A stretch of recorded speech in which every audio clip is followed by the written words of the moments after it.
Shalom saudara, senang berjumpa kembali. Saudara, jika kita mau berkata jujur, maka tentu pernah terlintas di pikiran setiap kita sebuah pertanyaan. Apakah gunanya saya hidup takut akan Tuhan, serta melakukan semua yang diperintahkan olehnya? Karena jika kita melihat realita kehidupan, yang terjadi adalah kita telah menemukan banyak sekali kemalangan, penderitaan, siksaan yang dialami oleh orang benar. Bahkan mungkin saja hal serupa terjadi di dalam kehidupan kita sampai dengan saat ini. Hal inilah yang membuat banyak orang mempertanyakan, di manakah Tuhan dan di manakah keadilan sebenarnya berada? Saudara dikasih oleh Tuhan, sebenarnya kita harus memahami bahwa ada sebuah prinsip di dalam firman Tuhan yang harus kita ketahui, kita mengerti, bahkan selalu kita pegang teguh, yaitu setiap perbuatan kebenaran yang kita lakukan akan terbukti di kemudian hari. Hal inilah yang terjadi dengan Yakub. Mari kita melihat Alkitab kita di dalam Kejadian pasal 30 ayat yang ke-33. Dikatakan, dan kejujuranku akan terbukti di kemudian hari. Dari ayat ini kita dapat melihat bahwa Yakub dengan berani berkata, kejujuranku akan terbukti di kemudian hari. Saudara, adalah lebih tepat jika kita menggunakan terjemahan lain yang berkata, kebenaranku akan terbukti di kemudian hari. Sebab kata kejujuran yang kita baca sebelumnya, sebetulnya menggunakan kata kebenaran, yang berarti perbuatan kebenaran dan keadilan. Nah saudara, yang terjadi terhadap Yakub adalah, ia telah bekerja keras selama 7 tahun untuk mendapatkan Rahel, namun Laban pamannya malah memberikan Lea untuk menjadi istrinya. Kemudian ia kembali bekerja keras selama 7 tahun dan mendapatkan Rahel sebagai istrinya.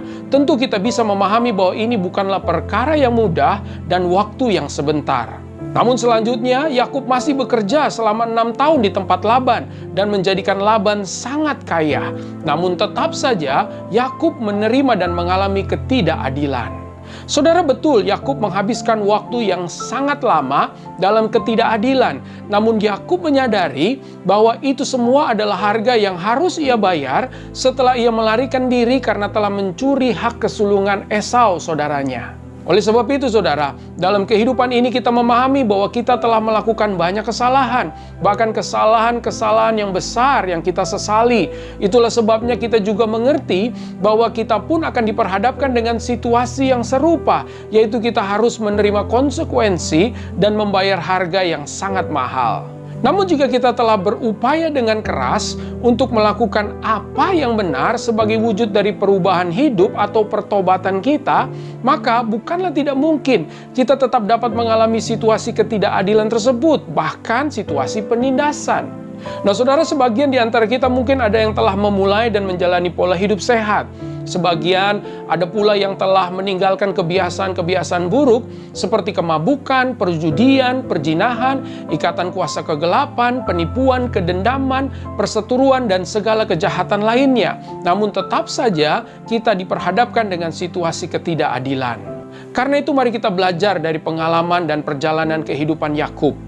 Yakub dengan berani berkata, kebenaranku akan terbukti di kemudian hari. Dan benar adanya, Alkitab menjadi saksi bagaimana selanjutnya di kemudian hari, segala kerja keras, segala perjuangan dan perbuatan-perbuatan kebenaran Yakub menjadi terbukti, menjadi sebuah realita atau kenyataan baginya.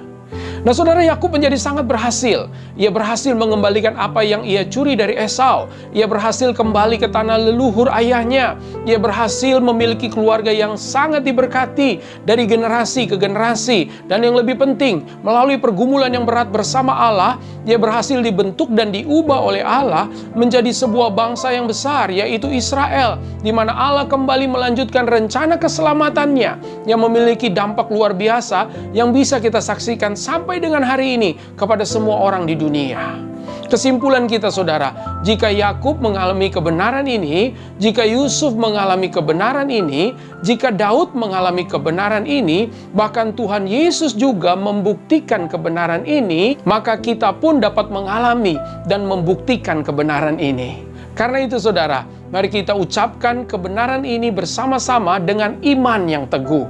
Kita berkata, segala perbuatan kebenaranku akan terbukti di kemudian hari. Haleluya. Terima kasih saudara sudah menyaksikan video ini. Mari kita lanjutkan kehidupan kita yang berkemenangan bersama Kristus. Doa saya buat setiap saudara, Tuhan Yesus memberkati. Immanuel, Ia menyertai kita senantiasa.